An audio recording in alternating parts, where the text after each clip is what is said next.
Sure. Just a minute, sir. Ajay, we can start. Yes.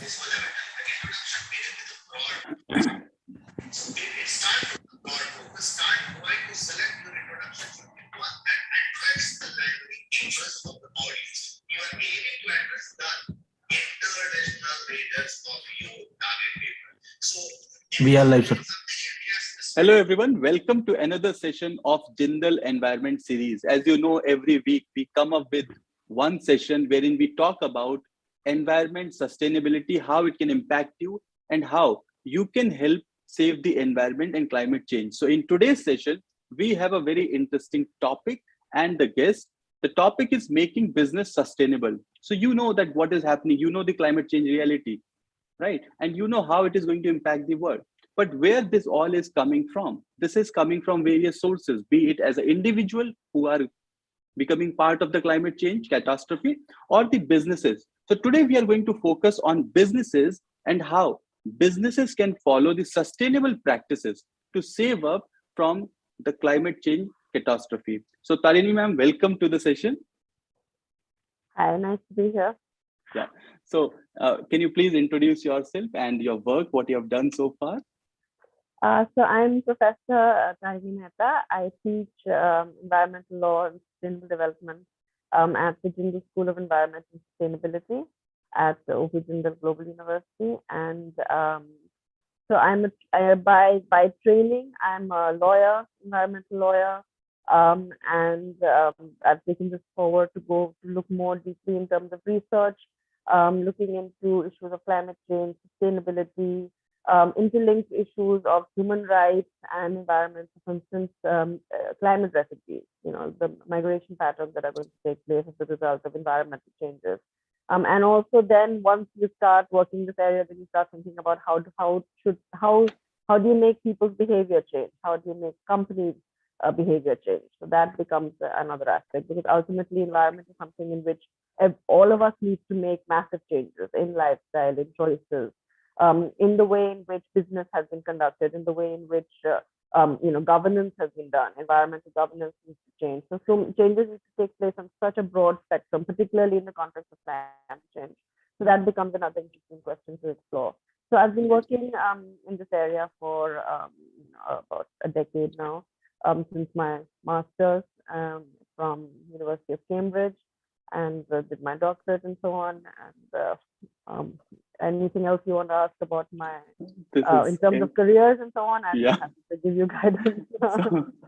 So it's really good to have you here. So let us start with the session.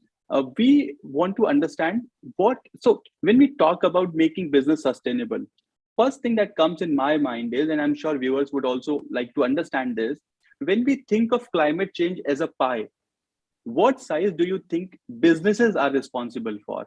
What percentage we can take, say, in a pie, that this is the stake business should be taking care of? So I think businesses have are a huge part of the pie, for the reason that businesses, and again, when we think of business, we need to think of everything, because our entire life, everything that we buy, that we consume, that we are is coming from one business or the other. So in that sense, business is a major contributor to climate change. Out of them, of course, there are certain businesses that are bigger contributors. For instance, of course, we have the coal industry, and we have the energy companies and so on. So those are responsible, particularly because of the fact that they have created certain products that have fueled certain types of production patterns which are harmful to the environment. But that doesn't mean that every industry is not. So what is an interesting fact is, even the clothes you wear have a climate change footprint. So even the fashion industry, the textile industry is responsible for a lot. According to UNEP, about 8% of global greenhouse gases responsibility comes from the fashion industry, from the textile 8%? Yes. So this is the UN environment's 8% of carbon emissions come from the fashion industry, because of this, the kind of production patterns that this industry has. If you look at the environmental footprint of the fashion industry, you find that the amount of water that's required, for instance, so about 700 gallons of water is required to produce one cotton shirt. And you have about like 2,000 gallons of water that is required to produce a pair of jeans. So that's the scale of resources that are going into this kind of production. Wait. What you said? How much water is required for one pair of jeans? 2,000 gallons of water. That's what one of the research has found. My God. So this is for all our viewers who are watching us, how big it is that when you buy, become a responsible buyer also. I think this is the message here. Yeah. So, and then textile dyes, for instance, there's one of the largest polluters of water, globally. Then you have, of course, the use of pesticides and so on, and the growing of the crops such as cotton and so on. Right. So you have the importance of even this industry, which one considers, which is a part of one's life. And then when you factor in the fast fashion, where you have constant production of new things and new types of clothes, which you constantly keep going and having to buy and change. Right. So when you factor that in, and then you, of course, you bring in electronics. So when you look at it, every industry in that sense is contributing to climate change in one way or the other, through its production, through the kind of consumption patterns it is encouraging, to increase profits, and that is leading to wastage. So for instance, even in the fashion industry, there's a huge amount of waste which takes place because of the fast fashion industry, particularly, where, if you keep buying new clothes every 2-3 months, and you keep, you'll be wasting, you'll be throwing away your old clothes.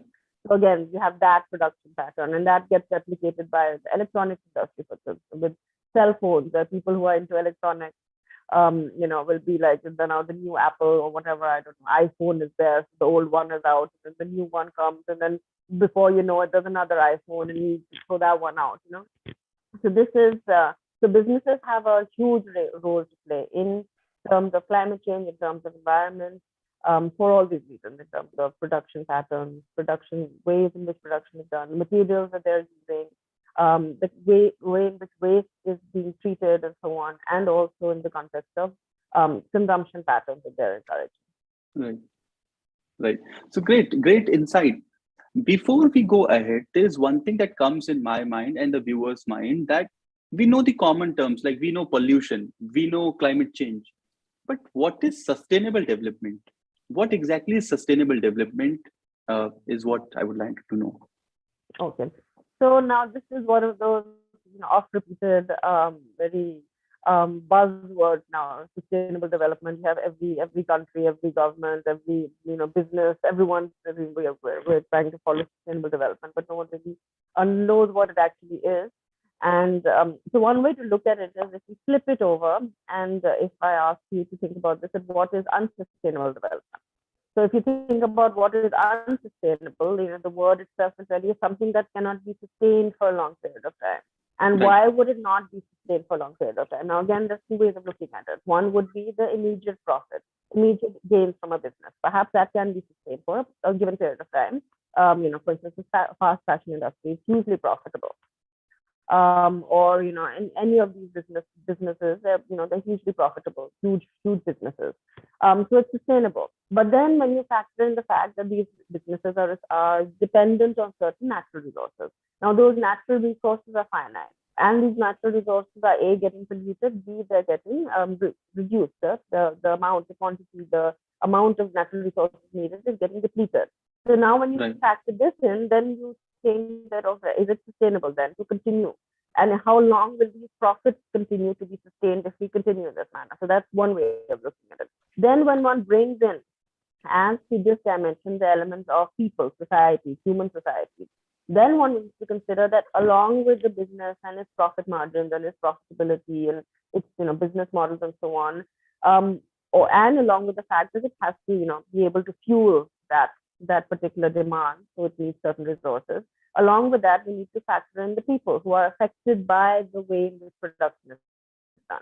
So now, if people living in different countries around the world, if we're being affected by air pollution, water pollution, climate change, and that effect is continuing, and you have children and young people and old people, and getting respiratory illnesses and getting other kinds of illnesses, and cancer rates are going up, and people are then therefore going to have their livelihoods impacted and so on. When you factor this aspect in, and you factor that we're going to continue, if we continue in this trajectory of production and so on, in order to have these profits, then one thinks, now can this be sustained?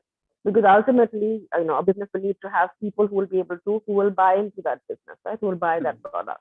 So when you look at sustainable development in this angle, then you begin to realize that it's not just it is a term that has been coined in the 70s, particularly in the context of the Brundtland Commission report, which first defined it as development that caters to the needs of present generations while also ensuring the needs of future generations. So that is one of the gist of the way in which sustainable development has been thought of by the international community and by the international environmental community.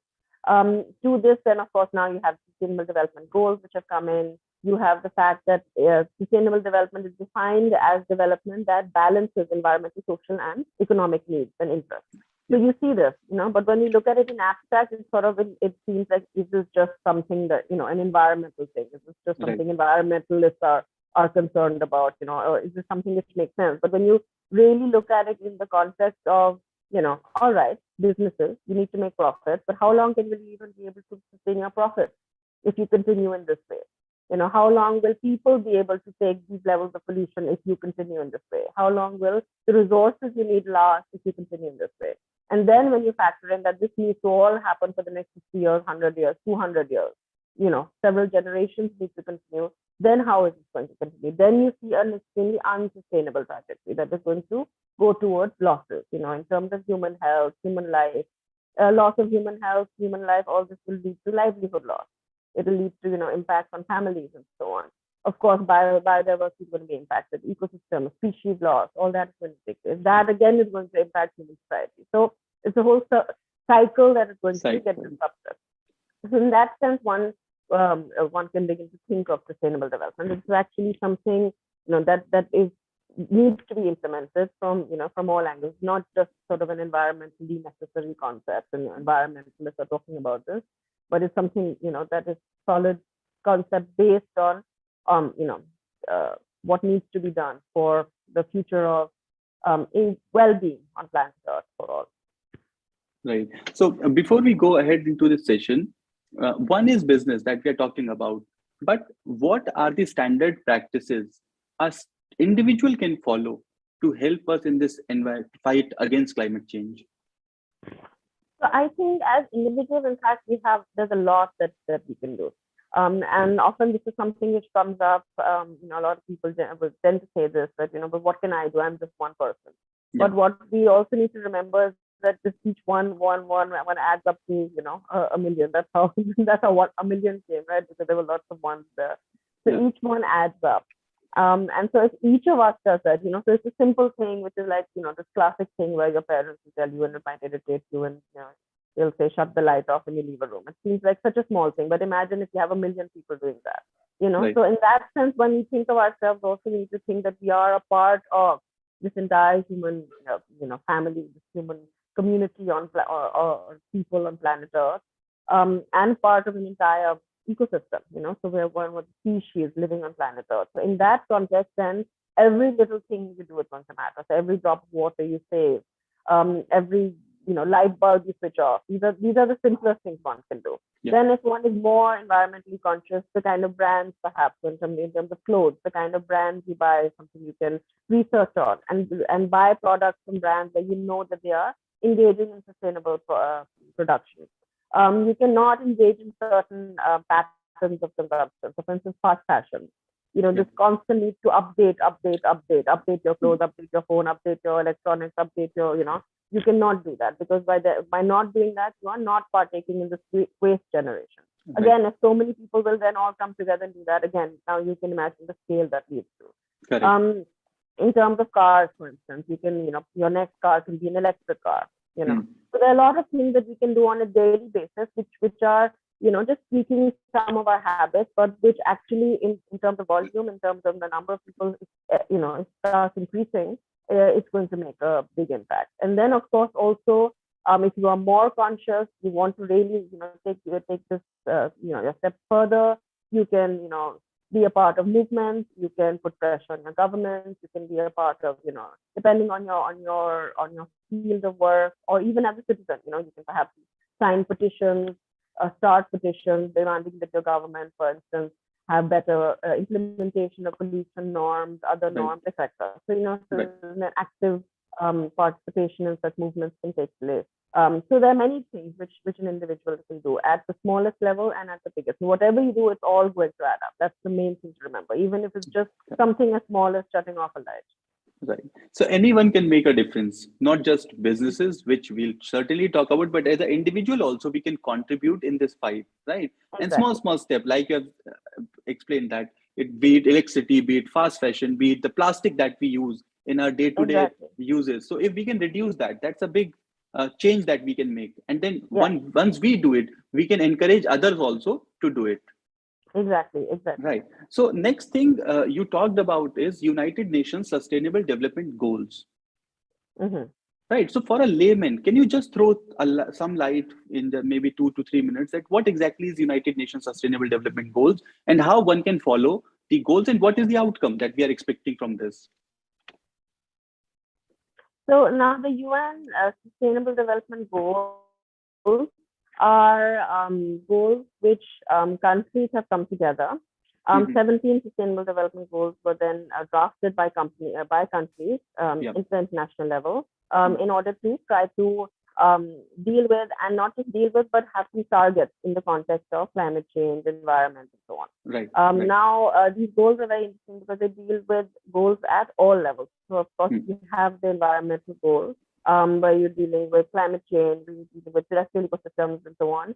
And then you have the goals related to industry, moving industry towards sustainability. You have goals related with cities, for instance, how to make cities more sustainable, more Yep. environmentally friendly and healthy.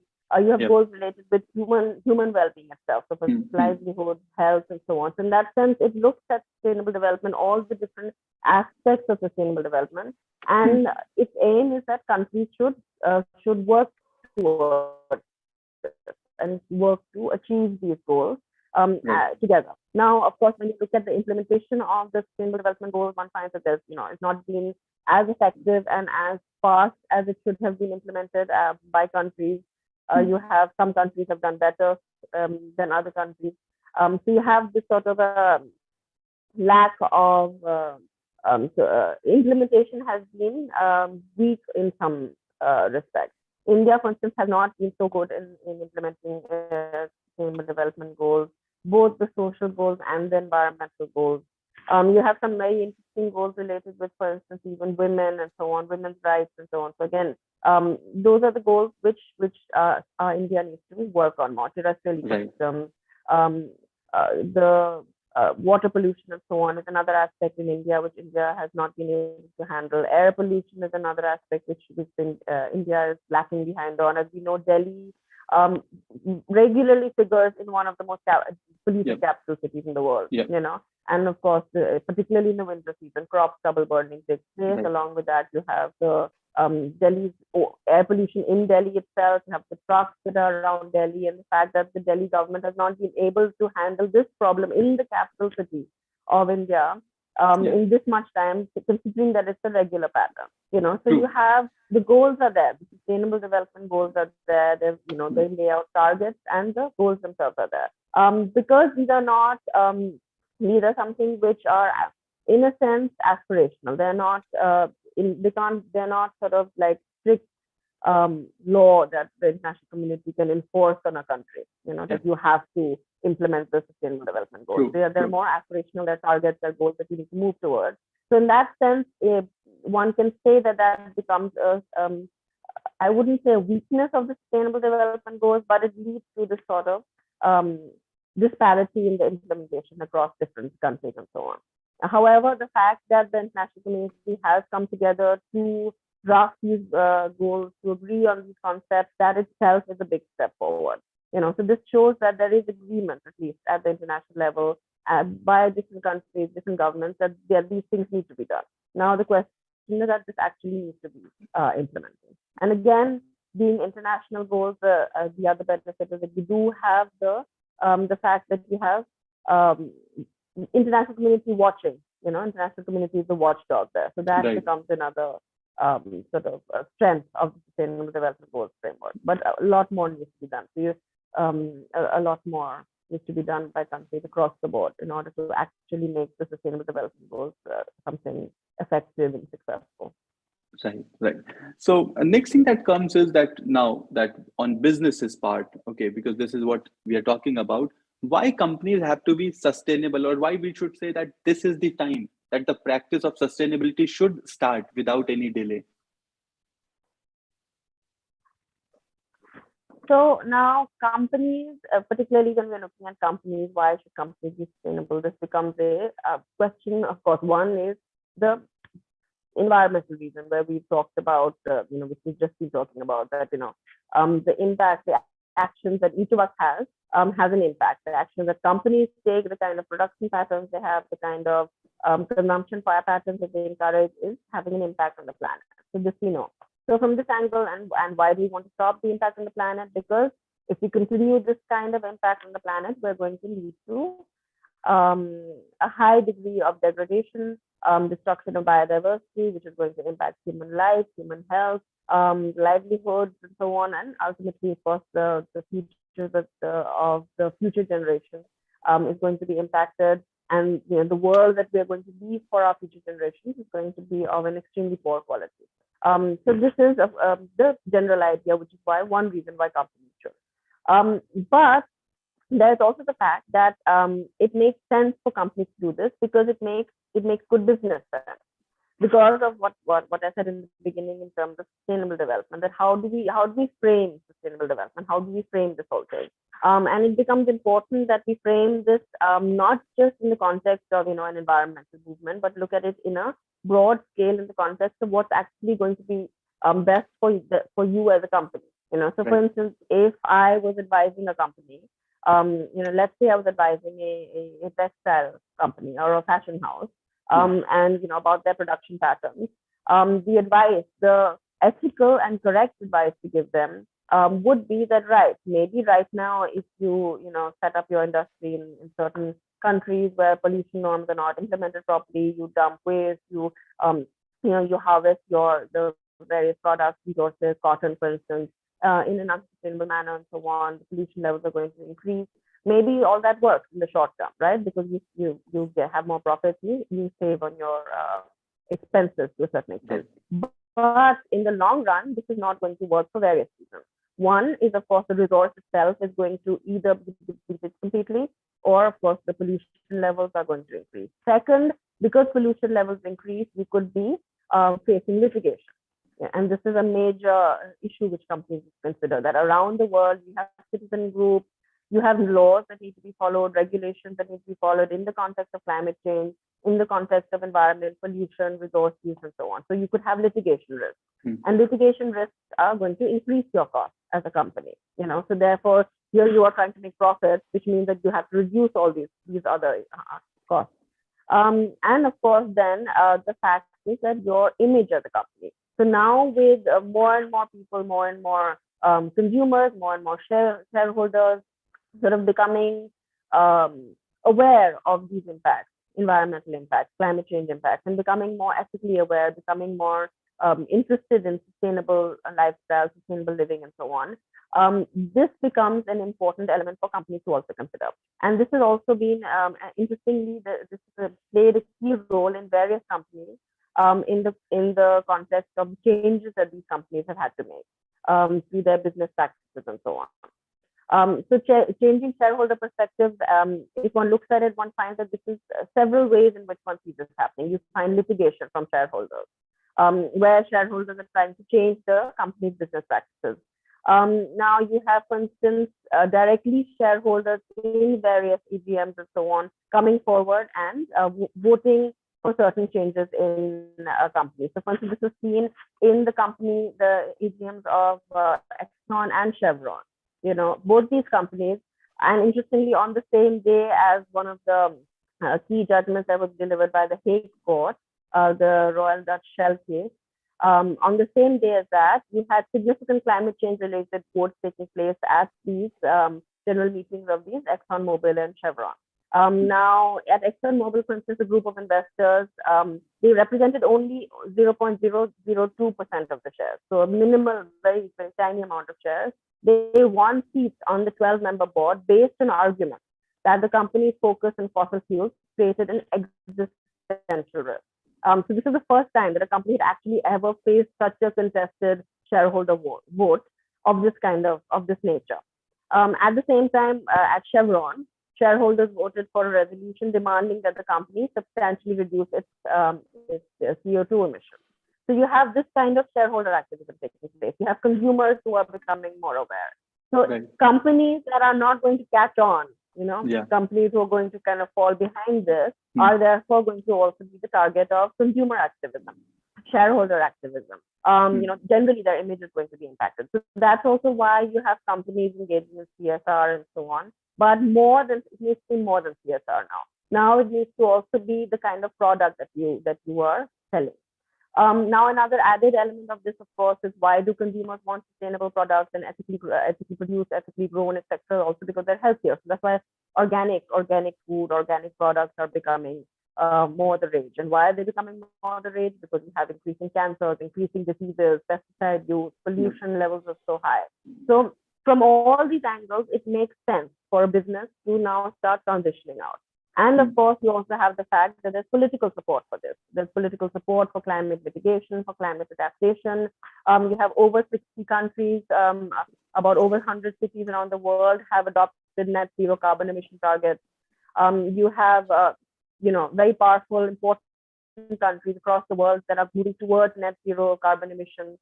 So in this context, also, companies need to now also change their business models, change their production patterns, and so on, in order to fit in with the way things are moving. So climate-centered corporate governance is becoming a key requirement now for companies. So it's a key requirement legally. It's a key requirement because that's how things are moving in the political sphere. That's how things are moving in terms of governance. It's a key requirement because customers require it. It's a key requirement because your shareholders will demand it. And it's a key requirement because ultimately it's in the best interest of the company in the context of business, good business, long-term profitability, to ensure you don't face losses that are going to otherwise be faced as a result of climate change. Because climate change itself is going to bring a number of risks for companies, which they need to then also be prepared for from now in order to be able to continue in a sustainable manner in the context of business. So this also means that the more consumer activism we see, the more companies going to follow the sustainable path. Exactly. So it's, so in that sense now, as of now, it's kind of both these things are beginning to complement. You have increased consumer activism, you have companies making changes, and you have laws coming in, you have political support. All this is beginning to come together. It needs to come together more strongly, but it is happening. And it is moving in that direction. And like you have said, that the future of business is to be sustainable. So the early bird catches the fly kind of situation. The more sustainable you are, the better you are for the future, right? So businesses need to leave their current situation, think about how the sustainable practices they can follow and start working towards them without any delay, right? So this is the message, I guess, right? Okay, so next question is that, okay, I am a business, you have said, but I don't follow this. What are the kind of risks that a business have if they do not follow the sustainable practices? So this is, again, very important for companies and businesses to recognize, and of course, a growing number of them are beginning to recognize that climate change is going to bring about, and this, of course, we all know at a sort of an intellectual level, but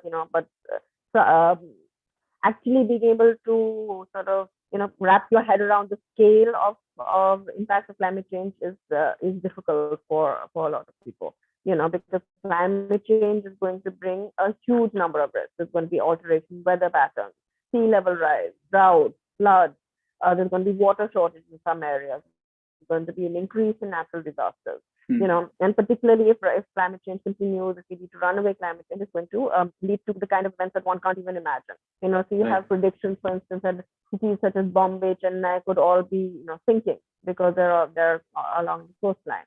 So that's the level and scale of damage. And of course, when you look at Bombay and Chennai, you don't find them preparing for this eventuality. But the way in which CO2 emissions are not being controlled we very well could be facing those kinds of disasters. While at the same time, elsewhere in the country, you could be having droughts, and elsewhere you could be having crop failures taking place because of rainfall patterns changing, which would lead to, of course, food shortages and so on. So huge food insecurity, water insecurity.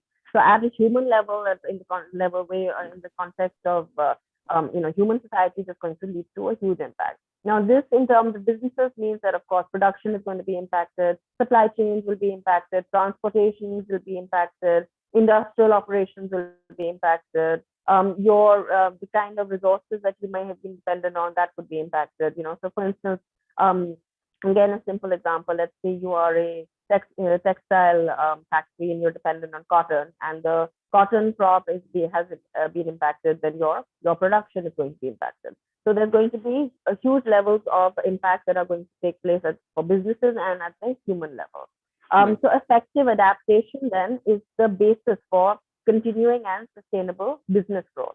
And which means that each business needs to sit down and analyze the kinds of changes that are going to take place in their area, and not just in their area where they operate, where the industries are set up and so on, but also in the markets that they're catering to. Also in the areas from which the raw material is coming. In all these different key areas, industries need to sit, businesses need to sit and analyze. You need to have a team of people who can analyze, the scientists, lawyers, and so on, who will analyze for them that what will be the impact of climate change on you 5 years from now, 10 years from now, 15 years from now, 20 years from now. And therefore, then what changes you need to start making? You need to start adding certain different product lines. For instance, you need to start phasing out other product lines and so on. So those kinds of planning needs to be done from now. By identifying and addressing emerging risks at an early stage, companies will then be in a better position to avoid or minimize the potential damage which could happen because of climate change. They could also then be opportunities for them, so they could also perhaps invest or expand in areas where there's new opportunities going. So for instance, climate change is going to, of course, lead to losers, but there are also going to be certain winners, so to speak. Winners in the context that there's going to be changes. Let's say tourism might open up in certain areas. If once weather patterns change, areas which might have otherwise been cold might start getting warmer. So you might have new tourism experience opportunities opening up there. So in that sense, there could be opportunities also that companies can catch on. But they can only do this if they A, start thinking in this context, and B, start to plan in that context. And of course, make sure that they avoid investing in or expanding in areas that may be vulnerable to catastrophic climate events, rising sea level, for instance, or severe weather events, and so on. So those kinds of changes need to take place. The other side of this also, of course, is not just preparing yourself, not just adaptation, but also, therefore, because this is going to lead to such huge changes in business. Let's say you're very smart. Your company, your CEO, your board is very, very smart, and they hire a team of people. They give them an entire new business strategy, and you get on board, and you're all planned. You're all safe and secured yourself. But of course, with climate change, one can't be absolutely sure. Perhaps some variable you haven't considered comes up. But let's say you've supposedly secured yourself. But ultimately, we need to also ensure that we don't lead to these kinds of climate events. We need to mitigate climate change. It's not just a question of adapting. We need to ensure that as far as possible, these kinds of severe climate events are avoided. So for this, companies need to engage actively in climate change mitigation, which means actively playing a role in reducing their CO2 emissions, actively playing a role in sustainable production patterns. Why? Because while adaptation may be possible, but ultimately it's not the ideal scenario, Right. And ultimately even that adaptation will have a time limit, because if one continues the way we are going, then at some point climate change is just going to worsen, right? The temperature is going to increase. Climate events are going to worsen. There'll be a point where you cannot adapt anymore. So you need to also factor in that we need to stem the tide of climate change. Right. So for both these reasons, it makes sense for businesses. Now, stemming the tide of climate change also makes good business sense, because if you are able to stem the tide of climate change to a certain manageable level where you'll still, of course, have climate impact, but you're able to do this. And this, of course, requires the whole international community, all countries working together. Then, we still need to adapt, but we'll have some sort of a future that one can, some sort of a sustainable, decent future, decent life can still be imagined for people. But if one crosses that threshold, it's going to become, even businesses, adaptation, all that becomes, a moot conversation. So therefore, for businesses, it makes sense also to participate in climate change mitigation, plus, of course, adaptation techniques are important. Right. So a business, like you have said that, but a business can argue that a business is for profit. I can earn, I can donate, let everyone else take care of the environment. Why should I care about it? Exactly. So this is a sort of a huge debate, which has in fact been raging about businesses for quite some time, where the concept of shareholder primacy and the debate on what is the proper purpose of a corporation. Is the purpose of a corporation or the purpose of a business pure profit? And if it's just profit, then whatever the company needs to do to make a profit, that is what it needs to do, because it owes this to its shareholders ultimately to make a profit for them. Right. Now this view is changing. This view is changing because of all these new circumstances and scenarios. This view is also something one needs to question in the context of the social role that companies play. Right. So companies have a huge social impact. Leave alone the environment, they have a huge social impact. So you have the human rights impact. You have companies, for instance, which hire child labor, which sweatshops where people are not barely get a proper wage and so on, where working conditions are not adequate.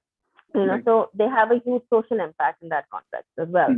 Also, they have a social impact in the context of the kind of consumers and the kind of behavior patterns that they generate in consumers. Right. So when you consider the social impact of companies, when you consider the scale of companies, and consider that some of these companies, their profit margins are as much as the GDPs of whole countries, when you consider that kind of impact of companies, then it becomes important for companies to acknowledge that they have a social responsibility as well. And now that social responsibility includes an environmental responsibility. So in that context, while profit making is your purpose, but again, you won't be able to make those profits anymore unless you change your business model. Secondly, your shareholders, those very people who you are making profit for, their viewpoints are changing. This is why you have shareholders who actually also bring in litigation against companies. And there are some very interesting cases there as well.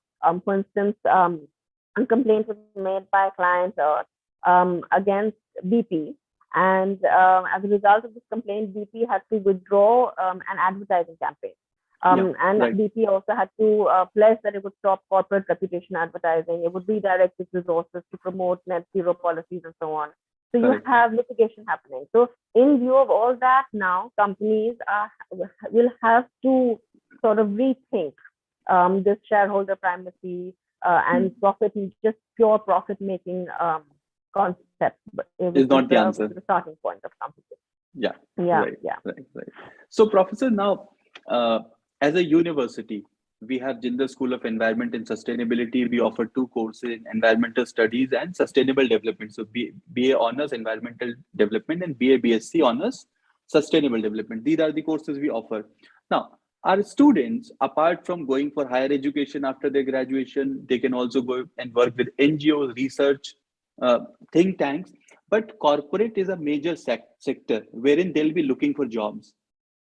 So what are the jobs a student can look forward? What are the career pathways a student can look forward after sustainable development or environmental studies courses, especially in businesses or corporate sectors? If you can throw some light on that. So again, what I always tell all our students is that, and this is again something which I generally also stress, that environment no longer can be considered just about environmentalists and the environment and the people who love the environment, who are nature lovers or animal lovers or tree huggers and that kind of concept, who are people who will be wearing khadi and living simply and so on. Environment and environmentalists should not actually be thought of in that way, because that thinking also limits it. That thinking is one of the thinking which has sort of led to this sort of environment versus development sort of divide, right? Where you have those who are wanting development, claiming that those who want the environment to be protected are anti-development. But actually, an environmentalist cannot be anti-development, and a person who wants development should not be anti-environment, because you cannot have development without protecting the environment. And if you're protecting the environment, you are concerned about people's well-being. So it goes hand in hand. So the only way in which you can actually have proper development in which human well-being is ensured is sustainable development, which means the environment has to be a part of that.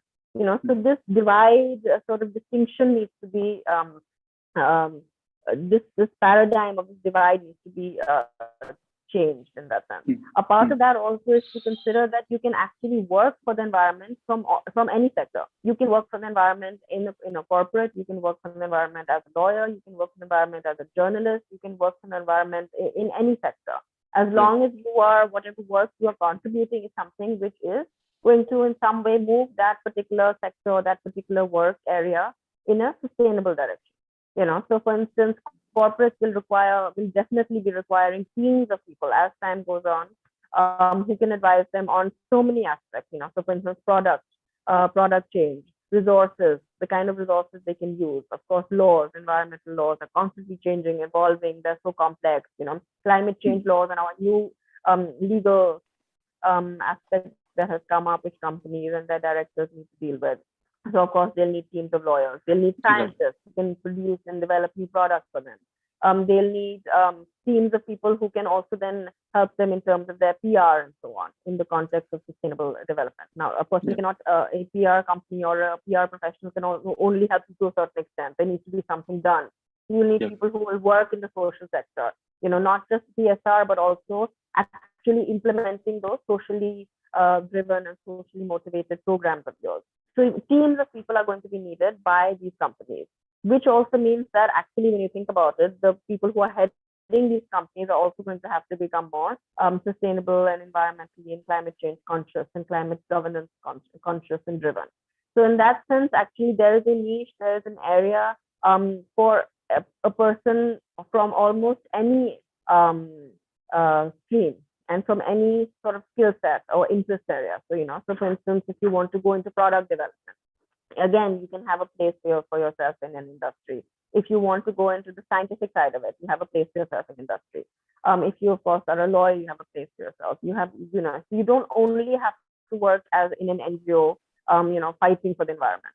So no longer should environment and development be at war with each other. That's the first thing, where you need to have people in NGOs fighting for the environment and people in the industry fighting against them. And this is something which the industry and businesses are beginning to acknowledge. So this is going to be an area where a lot of jobs are possible. Of course, then there's a whole area of other kinds of jobs that a person can do. If you're looking at it in the context of, for instance, companies and their environmental footprint, environmental impact assessments are a key aspect of this. EIAs require ethical and good scientists. One of the problems with EIAs currently is that they're not done well, and that leads to problems in the context of environment itself. Plus, also it leads to litigation risk, because you have then litigation arising because of poorly conducted EIAs. And of course, you have the damage as a result of these projects, which are passed because of poorly conducted EIAs. So people who want to work in the EIA sector, that sector requires scientists, that sector requires lawyers, and so on. So there's a whole gamut, there's a whole sort of ocean of jobs that is out there for somebody who wants to contribute to the environment, but through XYZ sector, XYZ skills. You don't only have to be one type of skill set or one type of job area to work with the environment.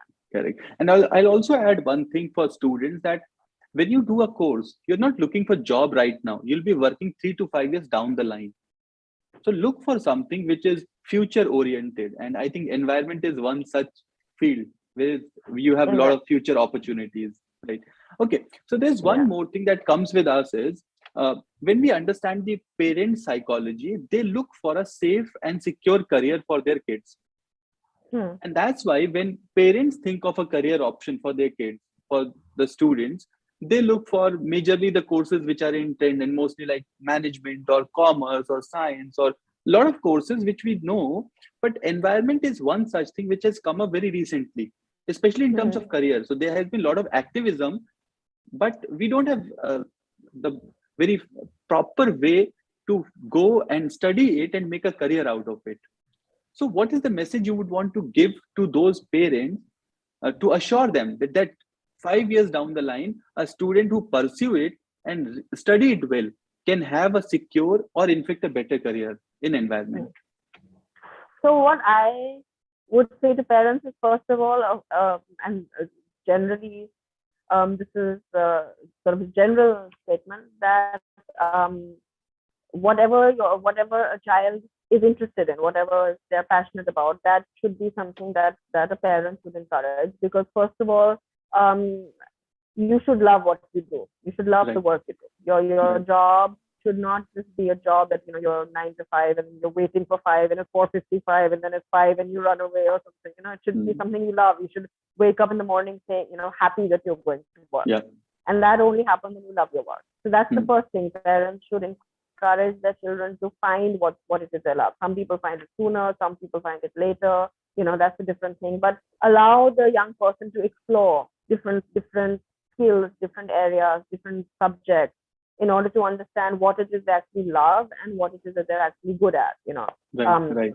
So that is the first thing. Now, in this exploration, if your daughter or son finds that they love the environment, that they love nature as a whole generally, then they should be encouraged in that. Now, then the next question comes in that, all right, he really loves environment, nature, he's fascinated by it. Perhaps it could be wildlife, perhaps it could be oceans, perhaps it could be forests, or something about the environment fascinates him, and it's a calling for him.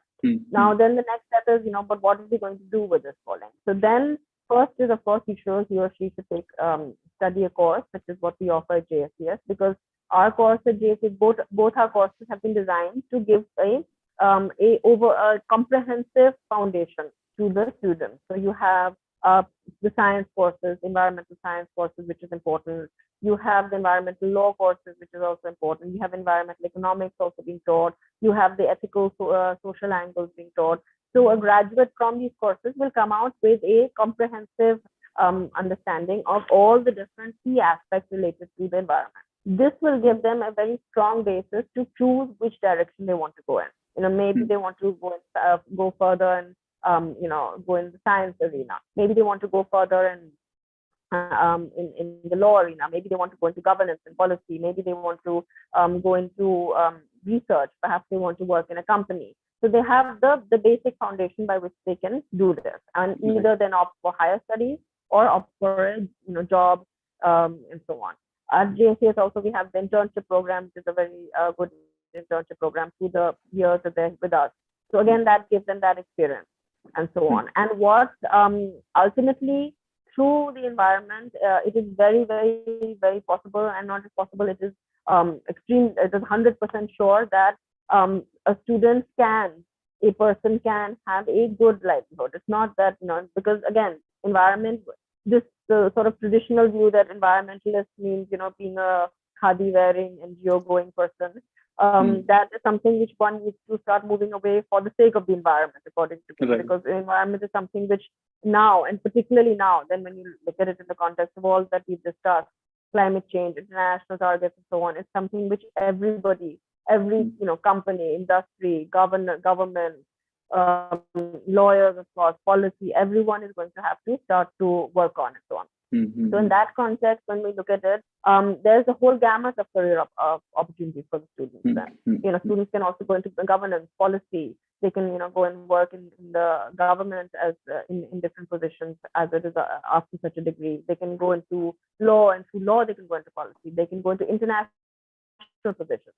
So the UN, for instance, has a lot of international positions, UNEP, UNDP, and so on, for those who are interested in the environment and the social environmental aspects and so on. And that's a very exciting area to be working in. International organizations need people who are trained in environmental science, environmental law, and so on. So, you can go in that area. So there's a whole gamut of opportunities. And of course, corporates will need people trained in different aspects related to the environment. And of course, then you can work as a researcher. You can work in wildlife. You can work in ocean. There's so many different work opportunities that are there. So the career finding a career that they're going to love and also be able to earn wealth from is not the problem. The problem, I would say, is because it's such a vast area. For the students to be able to decide what do they actually want to work in, because environment again is not just environment. It could be wildlife, it could be oceans, it could be forests, it could be energy, clean energy, it could be working in for instance water pollution, water conservation. There's so many areas where you can finally then specialize and decide that this is the particular area related to the environment that I want to work in, because it's such a vast area. Climate change itself requires so many. Now, in the context of climate change, we have this new development in the context of geoengineering, where you have, again, people who are experts in technical fields could go into geoengineering. And that's very interesting. And then you have people who are being invited by the organizations around the world, lawyers and policymakers, to then analyze what will be the legal implications of geoengineering. So there's, new areas opening up as a result of environment and so on. So what I would say is, if that is something that your son or daughter is interested in, passionate in, that's the first thing, that they should really love this. Right. Then let them join a course such as what we have in JSCS, where they'll study a breadth of subjects and be able to sort of say that, I kind of like the economics part more. Green finance is something they can get into then, that area. I kind of like environmental economics more, or, the law part interests me, or, science is what I like, or, and this is a particular area I like. And then they can go further and work, do further studies and so on. And there are a number of career opportunities that they can then pursue. Right. Great. So we have few questions from audience. I'll ask you one by one. One student is asking that though she's interested in environment, but she's not sure about it. So should she take some other course in environment as a minor course, or should she take environment as a major? What do you suggest? So I think we can't interact with the students, but I'd be interested in knowing why is she not sure about it? What is her reasoning behind not being sure about it? So as I told you, I think most of the students think that because they have not heard much about environment as a career, they're not sure that maybe they have some future in it or not. That's a common psyche which a lot of students have. Yeah.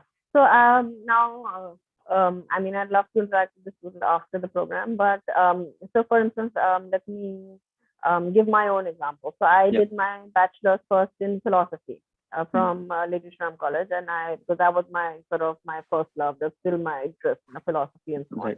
So I did my BA in philosophy. While I was doing that, I got involved in human rights movements, particularly related to Tibet and the human rights condition and situation in Tibet.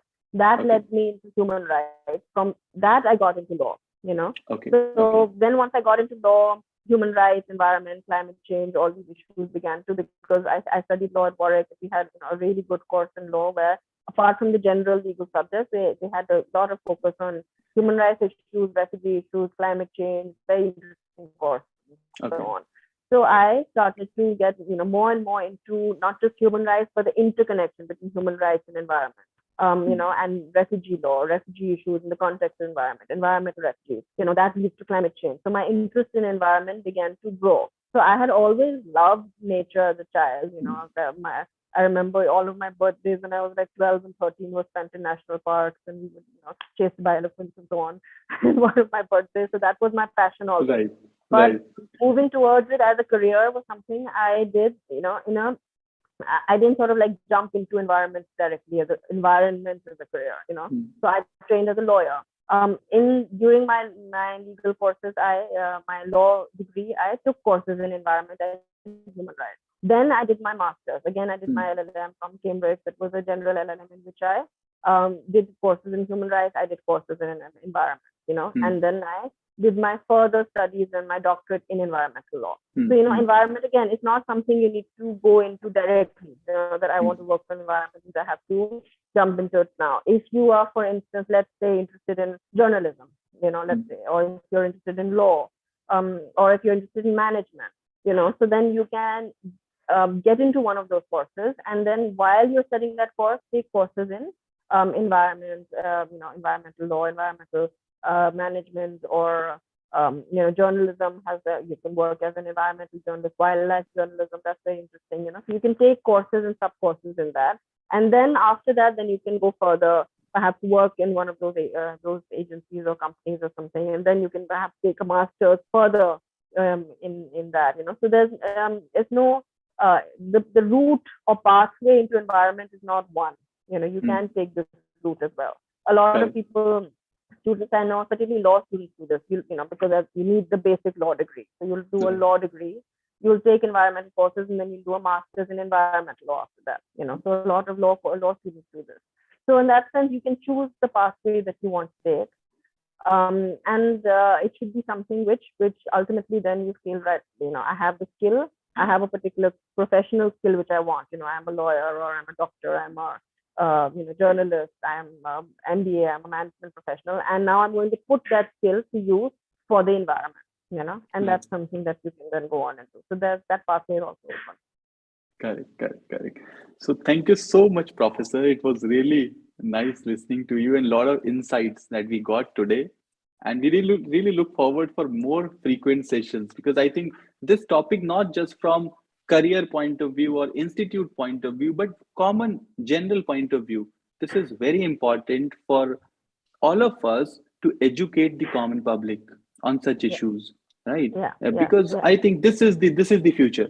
This is what we are going to face. So climate change is no longer just a news which you used to hear. It's a reality that we are facing. Exactly. And I think irrespective of which region we are, which territory, geography we are going to face it sooner or later. It's just a matter of time. And we're already facing it, actually. I mean, you Yeah. have in different, you've had changes in rainfall pattern, you have crop failing in different areas, you have, winters longer and winters been colder in some places and other places. So the changes are already happening. And particularly in the Himalayan region, when you talk to the local community there and you look at the research coming from the higher altitude regions, Himalayan region, for instance, the climate change is very apparent.